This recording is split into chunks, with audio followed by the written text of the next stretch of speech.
ក៏ដុតប្រទេសដែរចាបងប្អូនធ្លាប់តែញ៉ាំតាមហាងឬក៏ទិញគេញ៉ាំស្រាប់ត្រូវអត់តាមពិតវិធីធ្វើនឹងគឺងាយស្រួលធ្វើខ្លាំងមែនតើហើយបើសិនជាយើងអត់មានប្រទេសដែរអញ្ចឹងទេក៏អាចប្រើជាខ្ទះឆាធ្វើធម្មតាក៏បានដែរនិយាយទៅរសជាតិនឹងគឺនៅដដែលហ្មងវាអត់មានប្រែទៅណាទេអញ្ចឹងបងប្អូនណាដែលចង់ចេះពីរបៀបធ្វើអាចមើលក្នុងវីដេអូនេះបានចំពោះគ្រឿងផ្សំដំបូងហ្នឹងគឺយើងមានជាសាច់គោសម្រាប់សាច់គោគឺបងប្អូនត្រូវយកសាច់ណាដែលផុយល្អអាចប្រើជាសាច់ផ្អែមសាច់ច្រឡក់ឬក៏សាច់ស្តេកក៏បានដែរហើយសាច់គោធ្វើម៉េចហាន់ទៅតឹងសាច់ឲ្យបានជាប្រទេសស្ដើងបើសិនជាបងប្អូនហាន់បដោយសាច់វាអាចនឹងរាងស្វិតបន្តិចចឹងទៅហើយសម្រាប់សាច់គោដែលខ្ញុំយកមកប្រើនេះគឺមានចំនួន2ខាំបន្ទាប់ពីយើងហាន់សាច់គោរួចរាល់ហើយយកមកប្រឡាក់គ្រឿងយកហ្មងដំបូងគេហ្នឹងគឺជាគ្រឿងសាតេបងប្អូនគ្រឿងសាតេហ្នឹងគឺខ្ញុំប្រើចំនួន2ស្លាបព្រាបាយទឹកប្រេងខ្យង1ស្លាបព្រាបាយទឹកប្រេងប៉ោះ2ស្លាបព្រាបាយទឹកស៊ីអ៊ីវធម្មតា1ស្លាបព្រាបាយម្សៅស៊ុប1ស្លាបព្រាកាហ្វេប៊ីចេង1ស្លាបព្រាកាហ្វេស្ករ1ស្លាបព្រាបាយហើយចុងក្រោយគ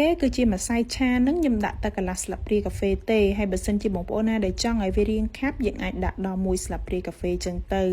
ហើយចំពោះទឹកគឺយើងថែមវាចំនួន100មីលីលីត្រប៉ុណ្ណាបងប្អូនឬក៏យើងស្មានទៅប្រហែលជាខ្ទង់កន្លះកែវនឹងបន្ទាប់ពីយើងដាក់គ្រឿងក្រើចូលរួចរាល់អស់ហើយចុងក្រោយចាំយើងបន្ថែមខ្ទឹមសច្រាំបន្តិចមកខ្ទឹមសនេះខ្ញុំច្រាំរៀងច្រើនដោយសារតែយើងទុកធ្វើទឹកម្រេចខ្លះអញ្ចឹងណាហើយបញ្ជាក់បងប្អូនឡើងវិញចំពោះគ្រឿងក្រើដែលខ្ញុំបានបង្ហាញបងប្អូនទាំងប្រមាណហ្នឹងគឺត្រូវសម្រាប់សាច់គោ2ខាំនិយាយទៅរសជាតិហ្នឹងគឺមកត្រូវជាតិមកបងប្អូនអត់មានលើសអត់មានខ្វះអីទេចំពោះបន្លែគឺយើងមានជាខ្ទឹមបារាំងហ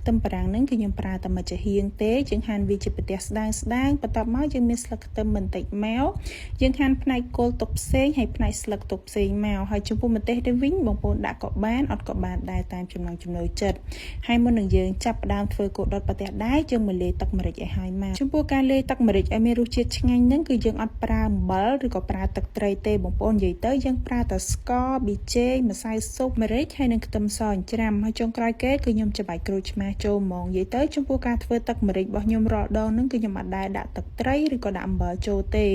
េបើសិនជាដាក់ចូលទៅខ្ញុំមានអារម្មណ៍ថាគឺវាអត់ឆ្ងាញ់វិញអញ្ចឹងណាហើយមុននឹងយើងចាប់ផ្ដើមធ្វើនឹងបងប្អូនត្រៀមពងមាន់ឬក៏ពងទាមួយគ្រាប់ក៏បានពីរគ្រាប់ក៏បាននិយាយទៅយើងចង់ញ៉ាំប៉ុន្មានដាក់ប៉ុណ្្នឹងមកចំពោះការធ្វើនឹងដំបូងគេគឺយើងចាក់ប្រេងឆានៅលើប្រទេសដែរចឹងមកហើយបើសិនជាបងប្អូនណាអត់មានប្រទេសដែរគឺយើងប្រើជាខ្ទះឆាធម្មតាក៏បានដូចគ្នានិយាយទៅបើចំពោះខ្ញុំហ្មងខ្ញុំគិតថាប្រើខ្ទះឆាវាស្រួលជាងអញ្ចឹងណាបងប្អូនគ្រាន់តែថាប្រទេសដែរវាក្តៅរៀងយូរអញ្ចឹងទៅ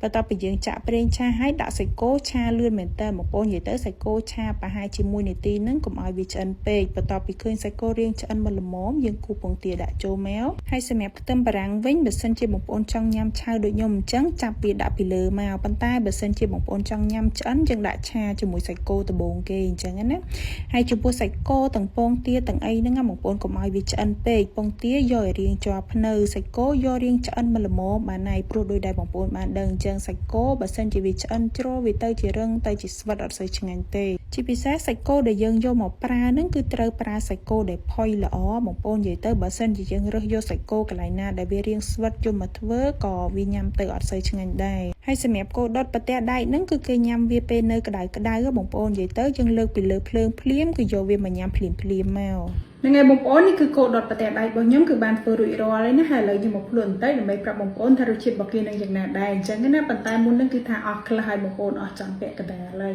ហើយសម្រាប់គោដុតប្រទេសដែកហ្នឹងបើសិនជាបងប្អូនដែលអត់មានប្រទេសដែកដូចខ្ញុំអញ្ចឹងណាប្រើខ្ទះធម្មតាក៏ធ្វើបានដូចគ្នាដែរបងប្អូនគ្រាន់តែថាខ្ទះវាឆាប់ត្រជាក់បើប្រទេសដែកនេះវានៅក្តៅរៀងបានយូរអញ្ចឹងណាប៉ុន្តែចំពោះខ្ញុំបើសួរថាអាណាស្រួលធ្វើជាងខ្ទះស្រួលជាងបងប្អូនអានេះមាត់វារៀងរាក់អញ្ចឹងហើយពេលដែលយើងចាក់សាច់គោចូលទៅនឹងឆាទៅចង់ហៀផងអីផងអញ្ចឹងណារាល់ដងគឺខ្ញុំប្រើតែខ្ទះឆាយើងធម្មតានឹងវារៀងខ្ពស់ឆាទៅវាអត់ហៀអត់អីអញ្ចឹងទៅហើយសម្រាប់គោដុតប្រទេសដែកហ្នឹងគឺគេញ៉ាំជាមួយទឹកម្រេចចាបងប្អូនទឹកម្រេចដូចដែលខ្ញុំបានបង្ហាញបងប្អូនអញ្ចឹងគឺយើងអត់ដាក់អំបិលអត់ដាក់ទឹកត្រីអីទេធ្វើដូចទៅរបៀបដែលខ្ញុំបានបង្ហាញហ្នឹងណាធានាថារសជាតិហ្នឹងគឺឆ្ងាញ់ខ្លាំងមែនតើហ្មងហើយមិនញ៉ាំបានទៅជាមួយគោដុតប្រទេសដែកអញ្ចឹងទេណាបងប្អូនញ៉ាំបានជាមួយងាវជាមួយឡុកឡាក់អីក៏បានដែរនិយាយទៅវិធីហ្នឹងធានាថាធ្វើឲ្យគឺឆ្ងាញ់ហ្មងវាអត់ប្រៃជ្រុលអត់ជូរជ្រុលអីចឹងណាន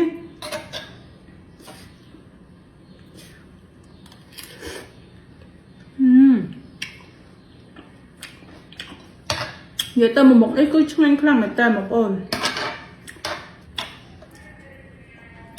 សម្រាប់មួយមុខនេះគឺខ្ញុំរែកឲ្យសង្កថា9កន្លះលើ10បងប្អូនរសជាតិហ្នឹងគឺឆ្ងាញ់ខ្លាំងហ្មងអញ្ចឹងញ៉ាំទៅសាច់គោគឺឡើងផ្អែមហ្មង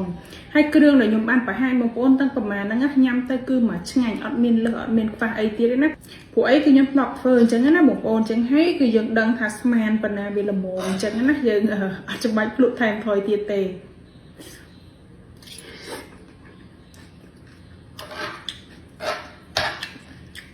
ហើយខ្ទឹមបារាំងនេះណាយើងញ៉ាំឆៅមែនបងប្អូនប៉ុន្តែវាអត់មានហាងអត់មានអីដោយសារតែយើងហាន់វាស្ដាងអញ្ចឹងញ៉ាំចូលជាមួយគ្នាគឺត្រូវខ្លាំងមែនតើហ្មងសម្រាប់គាត់ដល់ប្រទេសដាច់នេះគឺគេញ៉ាំជាមួយបាយបងប្អូនប៉ុន្តែខ្ញុំភ្លេចដាំបាយបងប្អូនធ្វើម្ហូបឆ្អិនហើយអត់មានបាយញ៉ាំម្ហូបប្រទេសហ្មងទៅ